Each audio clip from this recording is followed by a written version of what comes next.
Britt's in the house. I am. Hello, everybody. Rich Rowley, Eric Kratz, Todd Frazier are here with me. I'm so glad that AJ isn't here because I feel like Kratzy, whenever he's on the show, all that he does is make fun of me for allegedly pulling for the Orioles, a team that I covered as a beat writer for 10 years. So I know that Todd's going to be much nicer to me, and this is going to go much smoother than earlier this month when I filled in for Scott Braun, the incomparable Scott Braun, who I'm filling in for today.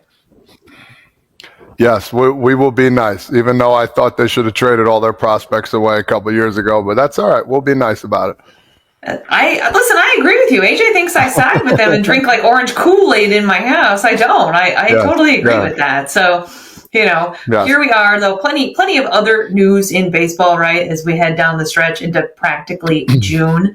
Going on here with you. Tweet at us, #FT Live. Get some merch at the Foul Territory show. Rep the show if you can. We've got a lot of baseball stuff going on, guys. We got some great guests coming on later on in the show. We got Pete Alonso, we've got Ken Rosenthal, we've got Phillies manager Rob Thompson. We're going to get to a lot of things, but first, let's charge the mound. Let's see what's really going on here. Charging the mound. Big trade, guys, today for the Dodgers, who really need some bullpen help. They're acquiring a reliever, Alexis Diaz, from the Reds.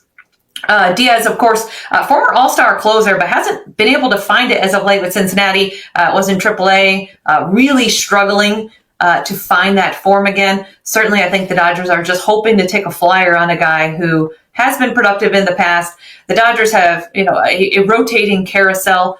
They've had a ton of injuries this year. Their kind of de facto closer, Tanner Scott, 3 blown saves in a row, a lot of injuries. And I didn't realize this, guys. They've picked up the most relief innings they've pitched in the majors, almost 240 innings already. That can't continue either. I like this move as a kind of a flyer move. What do you guys make of getting Alexis Diaz? And could he benefit from, the Dodgers always being so cutting edge with analytics and, finding things similar to the Rays and having guys kind of maybe turn their career around here a little bit? Yeah, I mean, honestly, I think it's a great move as well. I think thinking back on when Alexis was really good, he was dominant.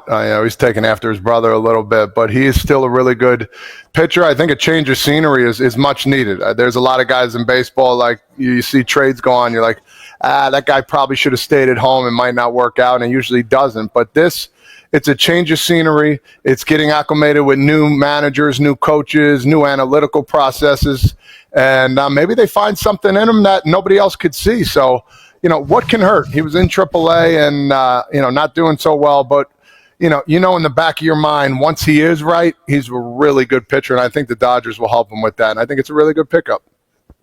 Shocker. The Dodgers pick somebody up, and in a month from now, he's going to be, filling in for whoever's not going to go to the All-Star game. Like, it's one of those things that they do because they have the ability to give guys a runway. Some teams pick up Alexis Diaz and they go, we need you right in the closer role. Tanner Scott hasn't been doing well. We need you. His last 3 games, we're panicking. The Dodgers don't need to panic. As much as they've had a ton of innings from their bullpen because their rotation is decimated by injuries, you also sit there and you go, what do they see? What is it that the Dodgers see that the Reds don't see right now that he's not doing or that he did more of when he was successful? It's not a big. It could be a big trade because it's the Dodgers. If the Rays had picked him up, you'd also be like, what do the Rays see?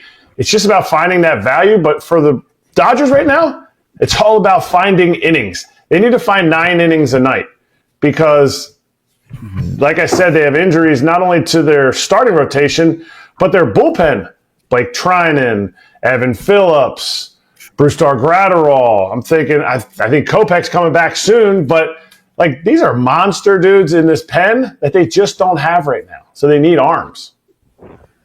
Yeah, absolutely. And then, of course, Diaz, as you mentioned, Todd, the brother of Edwin Diaz, Mets closer. So, you have to feel like when certain teams pick up a guy, Tampa Bay's this way too. They just signed Kyle Gibson. I look forward to him having a sub-3 ERA in about a month. And people who said that, he should retire, all of a sudden I'm sure he's going to refine himself. So it does feel like maybe you guys can speak to this as players, but kind of a shot in the arm when a team like that picks you up, right? Like this is your chance for them to maybe tweak something, for them to see something, for you to add a grip or add a pitch or change the way you go about things a little bit and resuscitate your career. And certainly it should feel like as a player when LA trades for you, you should feel pretty good about that, even if you've been struggling, even if you've been in AAA, I think. And this isn't the first time that these teams have traded. In fact, they've made a lot of trades, it feels like, between these two teams. Todd, you do a bunch of stuff for the Reds. It feels like certain teams, I was talking to an executive yesterday, just really mesh with teams. You know, the person I was talking to was from Detroit yesterday and said, we're always talking to Texas.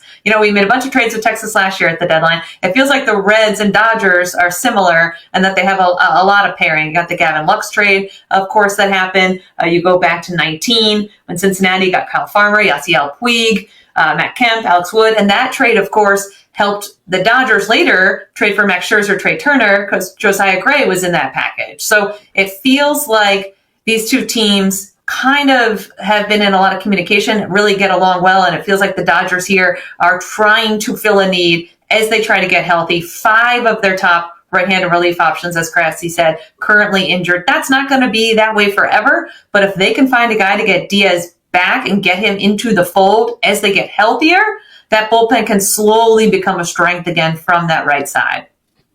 And it's about comfort, you know, when you're talking to teams like, hey, man, it's me again. You know, we're looking at one of your guys, like, talk to me. And then, you know, you could work with them. And, you know, hey, man, you rub my back, I rub yours kind of deal. And, you know, usually it works out. And, you know, going back to the Kyle Gibson, it's about, you know, getting rejuvenated. I mean, usually, you know, you're traded like, you know, you're upset that you leave a team. But a guy of his age and his caliber, to go to a place like Tampa where they make subpar pitchers into elite pitchers, he's got to be really excited. And, you know, I played with Kyle for a year in Texas. The guy is upstanding gentleman.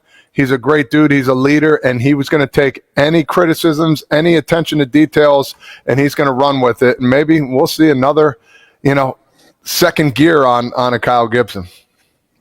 One last thing with Diaz, his slider is the coup de grace for him. It's the pitch. Like, he throws enough fastballs to keep him off the slider. His velocity on his slider, and I know guys don't really talk about that much, is down 1.5 miles from last year alone. And you sit there and go, can the Dodgers pump that up? Or are they going to say, hey, if you throw it more this way, because the Dodgers aren't the only ones that have information like what I just looked up.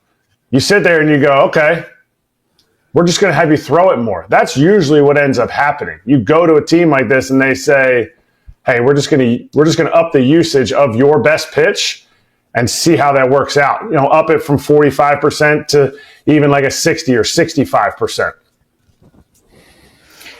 Yeah, absolutely. And elsewhere in baseball, guys, some good news, I think, no matter if you're an Angels fan or not, is that, you know, we've got Mike Trout returning